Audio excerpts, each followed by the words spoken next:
Les jumeaux de cendre, épisode 13 à bout de force. Histoire originale créée par Jérôme de Smet. La maison s'éveillait difficilement mais paisiblement. Dehors, une pluie fine frappait les vitres avec une régularité presque hypnotique. Les vieilles poutres craquaient sous l'humidité, tandis qu'un vent froid s'infiltrait par les moindres interstices de la bâtisse d'Horace. L'été semblait avoir rendu les armes pendant la nuit, laissant l'automne avancer d'un pas silencieux vers l'hiver. Dans l'une des chambres, Zéro ouvrit lentement un œil, puis l'autre. Il resta immobile quelques secondes, le regard perdu vers le plafond de bois noirci, cherchant à comprendre où il se trouvait. Puis les souvenirs revinrent. Ah oui, la maison d'Horace. Il se redressa en grimaçant, son dos protesté après une nuit passée sur un matelas bien trop ferme. Il poussa un long soupir. Allez, espérons qu'aujourd'hui nous n'aurons pas une nouvelle catastrophe.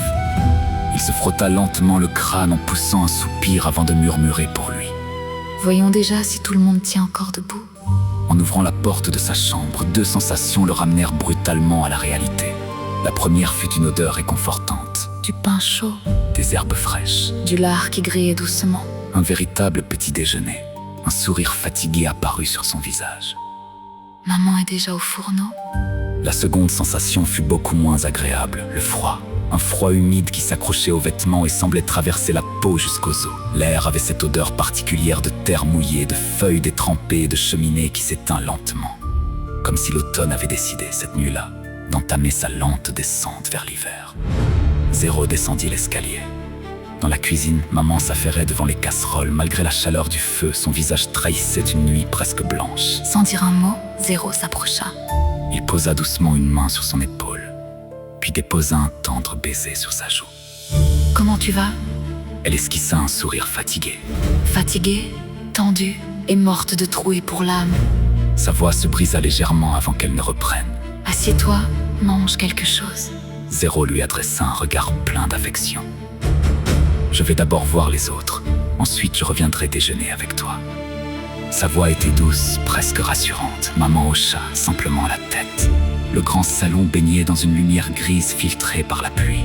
Mur se tenait immobile devant la fenêtre, les bras croisés, le regard perdu au-delà du vieux jardin abandonné. Alors, beau gosse, aucune réponse, Tu rêves déjà de gloire. toujours rien. Mur semblait tellement absorbé qu'il n'avait même pas entendu Zéro entrer. Mur, ça va? Cette fois, Zéro haussa légèrement la voix. Mur sursauta. Hein? Oui, pardon. Il passa une main sur son visage. Ça va, enfin. Il souffla longuement. J'ai surtout l'impression qu'un troll m'a mâchonné toute la nuit avant de me recracher dans un volcan. Zéro esquissa un léger sourire. Mur, lui, ne riait pas. Je n'arrive plus à dormir plus d'une heure. À chaque fois, Je me réveille en sueur. Toujours le même cauchemar. Toujours cette fichue arène. il serra les poings. Honnêtement, je ne suis pas certain de pouvoir tenir encore 3 combats.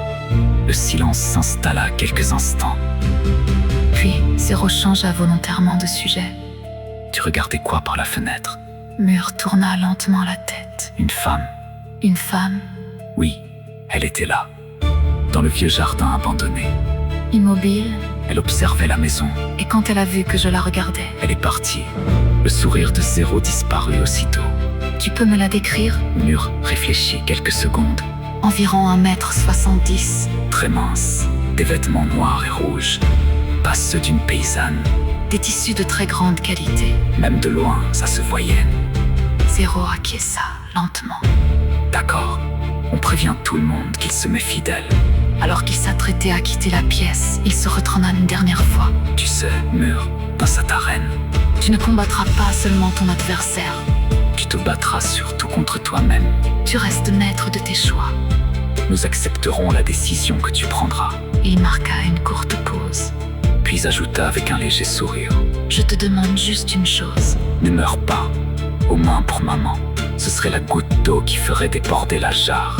Mur baissa lentement la tête. Puis il se laissa tomber de tout son poids dans un immense fauteuil aux boiseries sculptées. Le cuir ancien gémit sous son imposante carrure.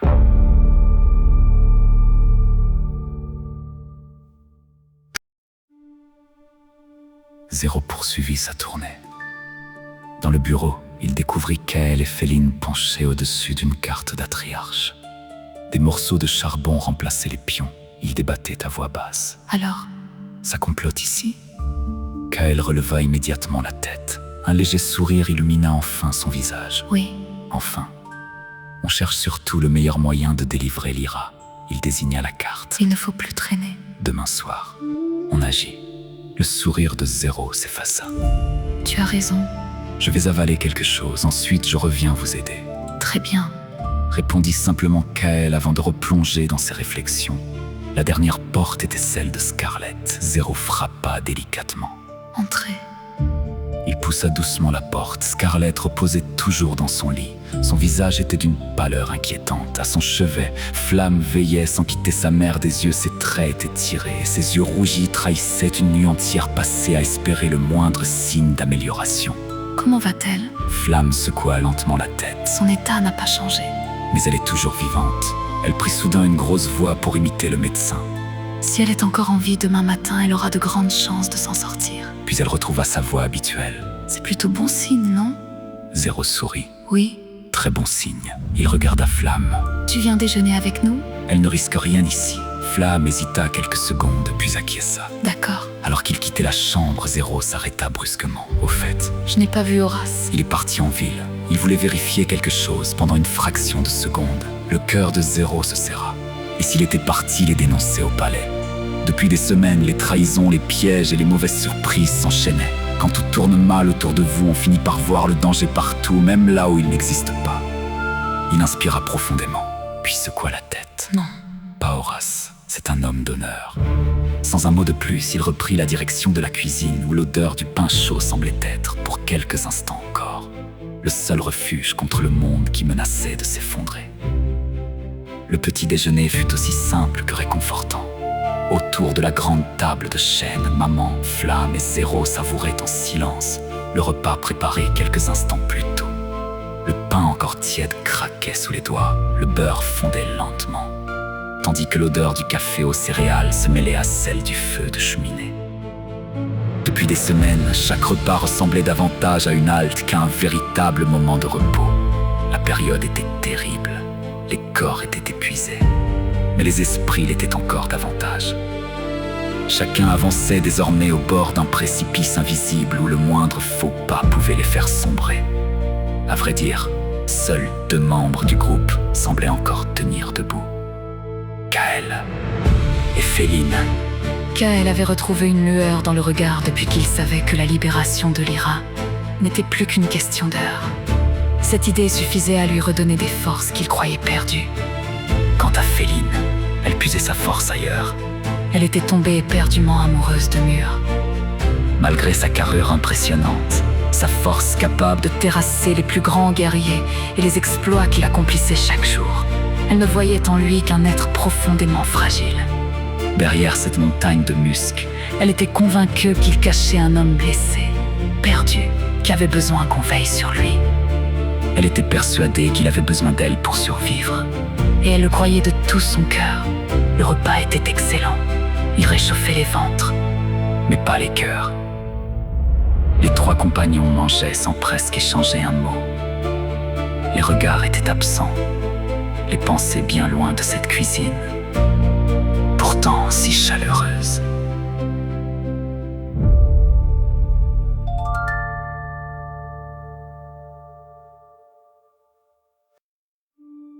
Soudain, bang! La porte d'entrée s'ouvrit avec une telle violence qu'elle alla frapper le mur. Les 3 convives sursautèrent d'un même élan. Horace fit irruption dans la maison. Son visage était écarlate. Ses vêtements étaient trempés par la pluie. les ordures, Sa voix tremblait autant de colère que de douleur. les fils d'hurleurs. Je vous le promets. Je ne cesserai jamais de traquer ces enfoirés de Tariq et les cavaliers noirs. Je les jetterai tous dans le même puits sans fond. Zéro se leva aussitôt. L'inquiétude lui nouait déjà l'estomac. Maman et Flamme quittèrent également la table pour le suivre. Maman souffla avec un humour noir devenu presque instinctif. Youpi! Encore une mauvaise nouvelle. Zéro arriva devant Horace. Qu'est-ce qui s'est passé? Kael Kael et Féline venaient eux aussi de sortir du bureau. Mur, toujours installé dans son immense fauteuil, fixait Horace sans dire un mot. Son regard trahissait déjà la peur de la réponse.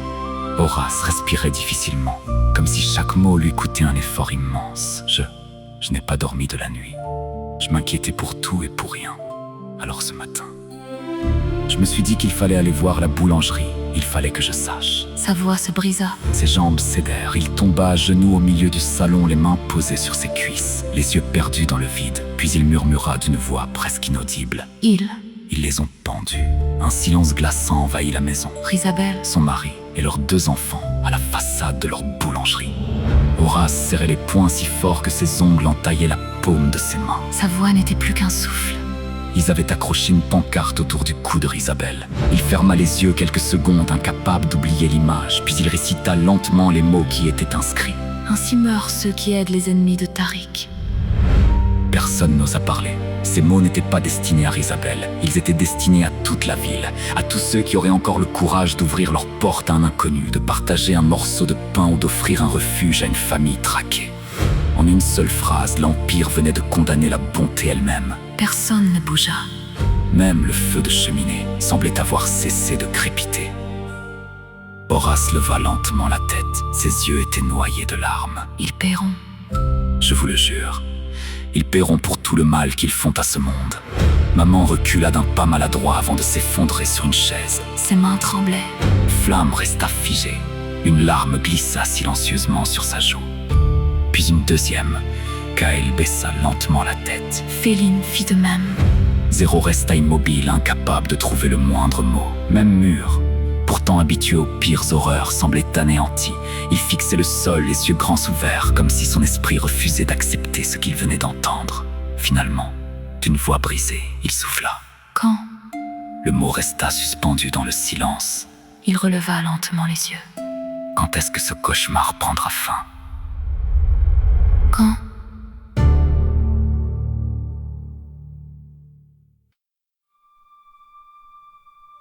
Le silence qui suivit les paroles de Mur semblait avoir figé la maison tout entière. personne ne trouvait les mots. Le feu crépitait faiblement dans l'âtre, tandis que la pluie continuait de battre les vitres avec une régularité presque inquiétante. Soudain, Bang, bang, bang. 3 coups retentirent contre la porte d'entrée, lent, puissant. autoritaire. Toute la maison retint son souffle. Puis une voix grave s'éleva derrière le bois massif. « Ouvrez, par ordre de Sa Majesté l'impératrice. » Le sang de chacun sembla se glacer. Maman leva les yeux au ciel avant de laisser échapper un profond soupir. Oh non, je n'en peux plus. Quelqu'un peut-il me dire ce qui nous arrive encore? Kael, lui, eut un petit rire nerveux. Il se laissa tomber dans un fauteuil comme un condamné attendant le verdict. Bon, eh bien nous sommes foutus. Il esquissa un sourire amer. J'étais à ça. Il rapprocha son pouce et son index de quelques millimètres. De délivrer Lyra. Flamme se redressa d'un bond. Ses yeux orangés semblaient déjà danser de colère. Je reste avec ma mère. Et s'ils viennent pour la prendre, ça va sentir le roussi. Vous m'entendez? Personne ne répondit. Mur, lui, n'avait pas bougé. Comme si son corps refusait désormais de lutter contre quoi que ce soit. Il tourna simplement la tête vers Féline. Sa voix retrouvait, l'espace d'un instant, une innocence presque enfantine. Dis, Général Crouton, Fusée et Baron Fromage. tu crois qu'ils vont bien? Féline sentit son cœur se serrer. Elle s'assit délicatement sur ses genoux comme si elle craignait de le briser. Elle passa une main dans son cou. Oui, mon chéri, Ils vont très bien? j'irai les voir tout à l'heure. Tu veux que je te ramène tes amis? Mur hocha lentement la tête. Oui, s'il te plaît. Il referma doucement ses bras autour d'elle. Le géant cherchait simplement un peu de réconfort. Zéro s'approcha d'Horace. Il l'aida à se relever. Il faut aller ouvrir. Horace inspira profondément. Il essuya rapidement son visage. J'y vais, restez ici. Au moment où il atteignait la porte. Bang, bang, bang. 3 nouveaux coups, plus impatient. Horace ouvrit enfin. Devant lui se tenaient 2 soldats d'élite de la garde impériale. Leurs armures bleues et rouges luisaient sous la pluie. Leurs hallebardes semblaient aussi immobiles que des statues. Entre eux se trouvait un petit homme au visage fin, vêtu d'une longue robe bleu nuit brodée d'or.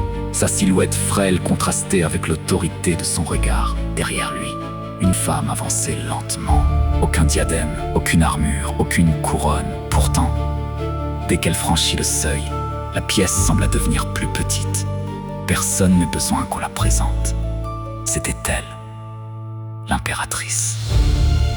Le petit homme s'inclina légèrement. Sa Majesté l'impératrice souhaite vous recevoir. Ici même, dans votre salon, Horace haussa un sourcil. je vais donc être reçu. Dans mon propre salon. Au moins, ce sera une première. Le petit secrétaire cligna plusieurs fois des yeux sans comprendre la plaisanterie. Horace s'effaça. Je vous en prie. Entrez. Les deux gardes pénétrèrent les premiers. Puis le petit secrétaire. Enfin, l'impératrice, suivie d'une jeune suivante portant un élégant manteau blanc. Dans le salon, Personne n'avait bougé. personne n'avait tenté de se cacher. Comme on disait souvent en Norvandir. Trop, c'est trop. Horace désigna un fauteuil. Souhaitez-vous vous asseoir, Majesté? Non, merci. Sa voix était calme. Douce, mais chaque mot semblait peser son poids d'autorité.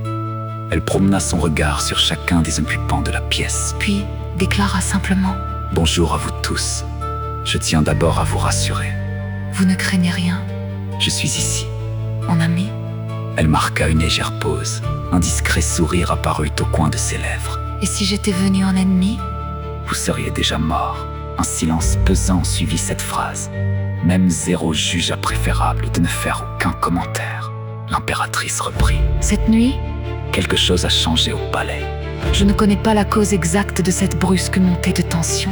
Mais je peux vous affirmer une chose. Votre groupe est désormais recherché. Je vous conseille de ne sortir qu'en cas d'absolue nécessité. De préférence la nuit. Et toujours le visage dissimulé. Elle posa ensuite son regard sur Lure. Quant à vous, Vous bénéficiez toujours de l'immunité accordée aux combattants du tournoi. Mais il y a plus étrange encore. À chaque fois que quelqu'un évoque le démolisseur, le sujet disparaît aussitôt. Comme si une main invisible empêchait qu'on en parle. je l'ignore moi-même.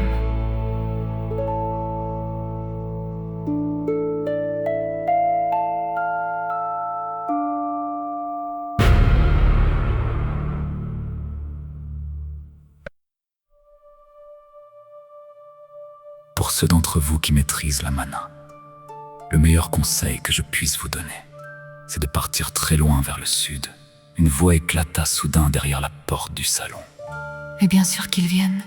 Ces enfants de Marasque vont voir ce que je vais leur faire. Zéro leva les yeux au ciel. Ne faites pas attention. Elle est légèrement énervée. L'impératrice esquissa un sourire amusé, puis reporta son attention sur Mur. Monsieur Mur, Ce soir, vous affronterez le capitaine Duncan, le plus grand officier de ma marine. Une véritable légende, c'est lui qui découvrit l'île de Marascan et le temple originel de Tariq, malheureusement. Cette découverte réveilla également les fanatiques qui plongent aujourd'hui l'Empire dans cette situation dramatique. l'impératrice semblait prête à quitter le salon. Puis elle s'immobilisa, comme si elle venait de se souvenir de quelque chose d'important. Elle se retourna lentement. Son visage avait perdu son léger sourire, il était redevenu grave. Il y a une dernière raison à ma venue. Toute la pièce se tue. Cette nuit, j'ai surpris une conversation entre le grand prêtre de Tariq et une tueuse de mages. Elle marqua une courte pause. Ils ont décidé de faire sortir les 5 tueurs de mages encore en vie dans les rues d'Atriarche. Elle baissa légèrement les yeux. Ils étaient 6. Mais l'un d'eux est mort cette nuit dans l'arène. Un petit silence suivit. Féline leva timidement une main. Oups!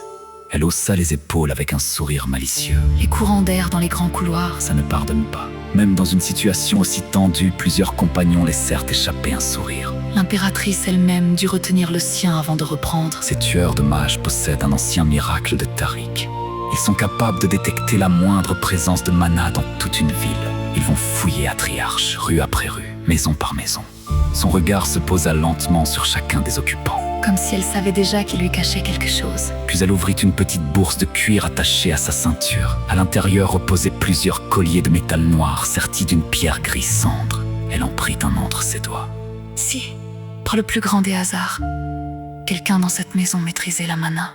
Je lui conseillerais vivement de porter ce collier. Cet artefact masque totalement la signature magique de son porteur. Aucun miracle de détection ne pourra vous repérer. En revanche, Sa voix se fit plus ferme. tant que vous le porterez, Vous serez incapable d'utiliser la moindre parcelle de mana. Choisissez donc avec prudence le moment où vous déciderez de l'enlever. un nouveau silence s'installa. Cette fois, Personne ne souriait, tous comprenaient que la chasse venait de commencer. puis s'arrêta. comme si une pensée venait soudain de lui traverser l'esprit. Par hasard, L'un d'entre vous aurait-il une sœur jumelle retenue captive au palais? Kael devint livide. Oui, moi. Mada, Le petit secrétaire tout sauta aussitôt. Votre Majesté. Kael rougit aussitôt. Pardon? Votre Majesté, Impératrice lui adressa un sourire rassurant. ce n'est rien, jeune homme. Elle va bien. Je l'ai rencontrée. Votre sœur est une femme remarquablement courageuse. Kael sentit ses jambes vaciller. Il n'osait presque plus respirer. Sachez également qu'à partir de samedi soir, les gardes impériaux assureront eux-mêmes la sécurité du couvent et du palais. Elle le regarda droit dans les yeux. Vous pourrez aller voir votre sœur. Kael resta figé quelques secondes. Puis souffla, complètement déconcerté. Impère, Le petit secrétaire m'enfin non. Kael se tapa le front avec la paume de sa main. Votre Majesté. Nous avions justement prévu de la libérer samedi soir. Un léger rire échappa à l'impératrice. Un rire discret. Sincère. Voilà qui est parfait. Les grands esprits se rencontrent. Toutefois, Vous ne pourrez récupérer que votre sœur. si nous ouvrions toutes les cellules, Le grand prêtre ferait payer cette décision à Maison. et je ne peux accepter cela. Kael s'inclina profondément. Merci, Votre Majesté. L'impératrice s'apprêtait une nouvelle fois à partir lorsque maman prit timidement la parole. Majesté. Pardonnez mon indiscrétion. Mais, Comment nous avez-vous trouvés? et surtout, Pourquoi nous aider? l'impératrice répondit sans hésiter. Je fais suivre le démolisseur depuis le 3e jour du tournoi. Toute la ville ne parlait que de lui. Je voulais découvrir qui il était réellement. Grâce à lui, J'ai appris beaucoup de choses sur chacun d'entre vous. Elle regarda lentement chaque visage.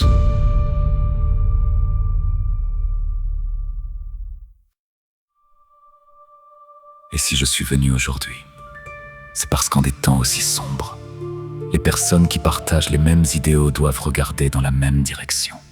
Un silence respectueux s'installa. puis Zéro prit la parole. Votre Majesté, Notre ami Lam. il a été capturé hier soir. Y a-t-il un moyen de le faire sortir du palais? Le visage de l'impératrice s'assombrit. Malheureusement, Non. À moins qu'il soit encore dans nos prisons dimanche, dans ce cas. Je pourrais le faire libérer après le départ des fanatiques, mais l'espoir est mince. Ils le tueront probablement, ou ils l'emmèneront avec eux. Ces mots retombèrent comme une pierre au milieu de la pièce. L'impératrice inclina légèrement la tête. je dois vous laisser. Elle fit encore quelques pas, puis se retourna une dernière fois. Monsieur Mur, Je demanderai personnellement au capitaine Duncan de ne pas vous tuer. Mur haussa simplement les épaules. merci. Votre Majesté. Sa voix était si lasse qu'elle ressemblait presque à celle d'un vieillard. Quelques instants plus tard, la porte se referma. Le bruit des bottes impériales s'éloigna dans la pluie. Un long silence envahit la maison. Mur se leva péniblement. Moi, je vais me recoucher.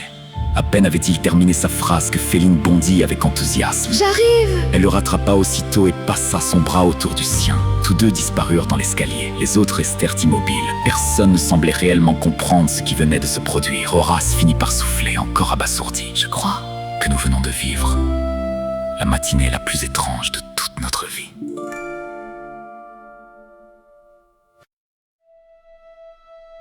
Le reste de la journée s'écoula dans une étrange accalmie. Une accalmie trompeuse. Dans la maison d'Horace, chacun s'occupait comme il pouvait pour empêcher son esprit de sombrer. Maman, Zéro et Kael passèrent une bonne partie de l'après-midi penchés sur le réglage des détails pour la libération de Lyra grâce aux précieuses informations de l'impératrice. Le plan de libération devenait soudain beaucoup plus réalisable. Ils attendraient le début des combats dans l'arène. À cet instant, la population entière d'Atriarche serait là-bas. Kael, Zéro et Maman iraient au couvent. Ils récupéraient Lyra, puis reviendraient immédiatement à la maison d'Horace. L'idée de quitter la ville sans attendre fut rapidement évoquée. Mais Zéro souleva un problème que personne ne pouvait ignorer. Si nous prenons la route tout de suite, ils nous rattraperont avant même le lever du jour. Les fanatiques de Tariq possèdent tout ce qu'il faut pour retrouver la moindre trace de mana sur les routes. Nous serions des proies faciles. Kael acquiesça. Il vaut mieux disparaître quelques jours dans Atriarche, le temps que les hommes de Tariq et de Caliste quittent la ville pour l'âme. Le débat fut beaucoup plus douloureux. Zéro voulait tenter une infiltration dans le palais. Kael étudia le sujet. Horace proposa même un ancien passage de service, mais plus les heures passaient, plus une terrible évidence s'imposait. C'était impossible. Le cœur lourd, ils abandonnèrent cette idée. Un silence pesant envahit la pièce. Personne n'osait regarder les autres. Ils avaient l'impression d'abandonner un frère pendant ce temps. Scarlett reprit brièvement connaissance. Flamme était assise à son chevet, une assiette de soupe fumante entre les mains. Avec une infinie douceur, elle lui faisait avaler quelques cuillerées. Scarlett ouvrit difficilement les yeux. Son regard erra dans la pièce, vide. Perdue. Elle ne reconnaissait personne. Pas même cette jeune femme qui la nourrissait avec tant de tendresse. Pas même sa propre fille. Disparue depuis tant d'années à ses yeux. Le cœur de Flamme se serra. Elle continua pourtant de sourire. Mange un peu, maman. Tu vas y arriver. Scarlett referma doucement les yeux. Quelques instants plus tard, elle s'endormit de nouveau, en fin d'après-midi. La porte de la chambre s'ouvrit discrètement. Féline apparut. Un immense sourire illuminait son visage. Sans dire un mot, elle enfila sa cape et quitta la maison. Personne ne sut où elle allait. 1 heure plus tard, Elle revint. un sac de toile pendait à son épaule. Elle le posa au milieu du salon. L'ouvrit. 3 petites têtes moustachues apparurent. Crouton sauta le premier. Baron Fromage le suivit aussitôt. Fusée, fidèle à lui-même, fila directement sous une table. Maman écarquilla les yeux. Mais non, Elle porta une main à son front. nous étions enfin débarrassés de ce cauchemar. Et tu me les ramènes ici. À l'étage, une porte claqua. Mur descendit l'escalier en courant. Son visage rayonnait. Crouton! Baron, Fusée! il s'accroupit immédiatement pour prendre les 3 rats dans ses bras. Merci, Merci. merci mon amour. Féline lança un regard triomphant à maman. Et bam! Mon amour, elle haussa les épaules avec un sourire malicieux. Eh oui, c'est la famille. Alors il reste avec nous.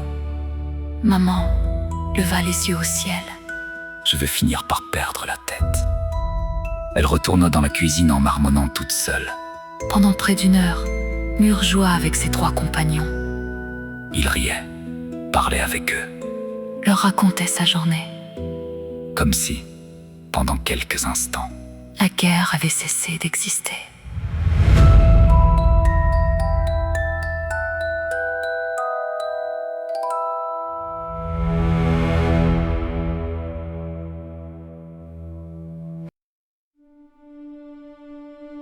le soleil disparaissait derrière les toits d'Atriarche lorsqu'il se releva.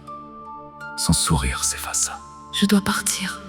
À partir de maintenant, tous les combattants doivent être présents au coucher du soleil. Nous ne sommes plus que 8. Il esquissa un sourire fatigué. Déjà, Je ne devrais pas mourir ce soir, c'est toujours ça. Féline lui attrapa doucement la main. tu vas gagner. Comme d'habitude, Horace tout sauta. Je ne veux pas jouer les oiseaux de mauvais augure. Mais Duncan n'est pas un homme ordinaire. Cela fait 30 ans qu'il sillonne toutes les mers. Il est devenu une véritable légende. Il marqua une pause lors de la découverte de Marascan.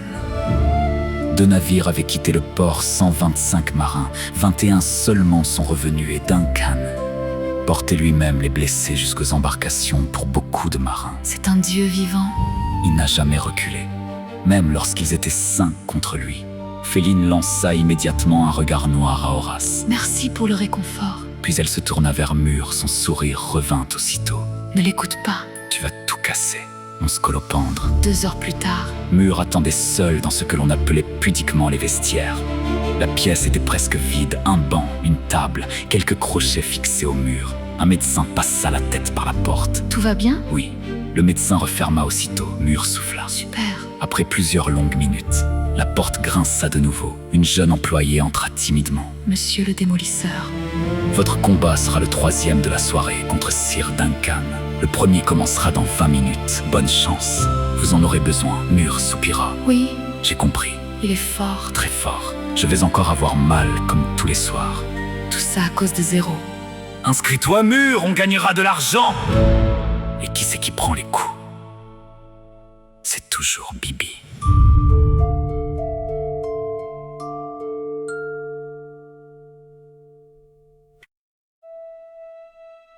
Une voix douce, chaude et presque envoûtante s'éleva derrière lui. Bonsoir, démolisseur. Mur se retourna d'un bond. Une femme était assise tranquillement sur la table, comme si elle s'y trouvait depuis toujours. Mais Comment êtes-vous entré? Il n'y a qu'une seule porte. Elle regarda la porte, puis Mur, puis sourit. entrer? Qui t'a dit que j'étais entré? Mur sentit un frisson lui parcourir le dos. Il reconnut immédiatement cette femme, celle qui observait la maison au lever du jour. Que me voulez-vous lui demanda Mur. Elle éclata d'un petit rire. Ce que je vous veux, c'est très simple, vous tuer. Et si possible en vous faisant souffrir un maximum. Parce que je me suis inscrite à ce tournoi uniquement pour te mettre une raclée devant toute la capitale. Elle poussa un soupir théâtral. Et à chaque fois, Je tombe sur des sacs de viande incapables. Elle glissa souplement de la table. alors pour ce soir, ne t'inquiète pas. Je me suis arrangé. Tu ne risques rien. Elle s'approcha si près que Mur pouvait presque sentir son souffle, son sourire disparut. En revanche, Demain soir, c'est toi et moi. Elle se dirigea vers la porte, puis s'arrêta. sans se retourner. Et si jamais l'idée d'abandonner le tournoi te traversait l'esprit, elle tourna lentement la tête. Son regard était devenu démoniaque. Je commencerai par la brune, puis la rousse. Ensuite, la petite amoureuse, elle sourit. Et je garderai les garçons pour la fin. J'adore tuer les hommes. Un rire satanique résonna dans le vestiaire. Bon, on croise les doigts pour ce soir. Elle fit un clin d'œil à Mur, à demain. Démolisseur. Elle éclata d'un rire cristallin avant de quitter la pièce. Mur resta immobile, le cœur battant. Cette femme, Qui était-elle? pourquoi voulait-elle le tuer? Pourquoi semblait-elle tout savoir de lui? Aucune réponse ne venait. 30 minutes plus tard, la jeune employée revint. C'est à vous? Mur lui demanda. Au fait? Cette femme vêtue de cuir noir, elle vient de combattre? Mur releva la tête. Elle a gagné? La jeune fille sourit. 3 minutes. Son adversaire était un géant de l'Est, mort. Elle est restée assise dans le sable. Je ne l'ai pas vu bouger.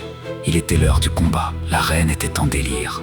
Les gradins vibraient sous les cris de milliers de spectateurs. Sir Duncan attendait déjà, droit, immobile. Pourtant, Son regard balayait sans cesse les tribunes, comme s'il cherchait quelqu'un. Le présentateur leva les bras. le combat, Commence. à la stupeur générale. Duncan posa immédiatement un genou à terre. J'abandonne? Mur resta figé. Quoi? Pourquoi? Il s'approcha. Le releva. Duncan en profita pour le serrer brièvement dans ses bras. Il murmura à son oreille. Elle m'a juré qu'elle massacrerait tout mon équipage si je levais le moindre point contre toi. Il marqua une courte pause. Fais-moi confiance. Puis, tu ignores contre quoi tu te bats. Le présentateur accourut. Quelques instants plus tard, il annonça d'une voix hésitante. Victoire. Du démolisseur. Une immense bronca monta aussitôt des gradins. Remboursé. Quelle honte! Duncan est un lâche. Triche. Mur ne célébra pas. Cette victoire avait un goût amer. Il ne retourna même pas au vestiaire. Ses compagnons l'attendaient déjà, dissimulés sous leurs longues capes. On rentre. Féline s'accrocha aussitôt à son bras. Tu vois, tu es beaucoup trop fort. Zéro rejoignit l'autre côté. Tu sais ce qui s'est passé? Mur acquissa lentement. Oui, je crois. La sœur de Caliste a obligé Duncan à abandonner. Elle veut me tuer elle-même. Elle est venue dans mon vestiaire. Elle s'est inscrite au tournoi uniquement pour ça. Zéro secoua la tête. Mais ça n'a aucun sens. Mur regarda les lumières de la reine disparaître derrière eux. Puis souffla d'une voix presque absente. Je suis d'accord, Ça n'a aucun sens. mais il y a pire. Il s'arrêta quelques secondes. Son regard se posa sur chacun de ses amis. Elle sait où nous habitons. Un silence glacial s'installa.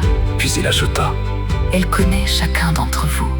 Personne ne trouva quoi répondre. Sous la pluie froide d'Atriarche, le petit groupe reprit lentement le chemin de la maison. Le lendemain, tout changerait.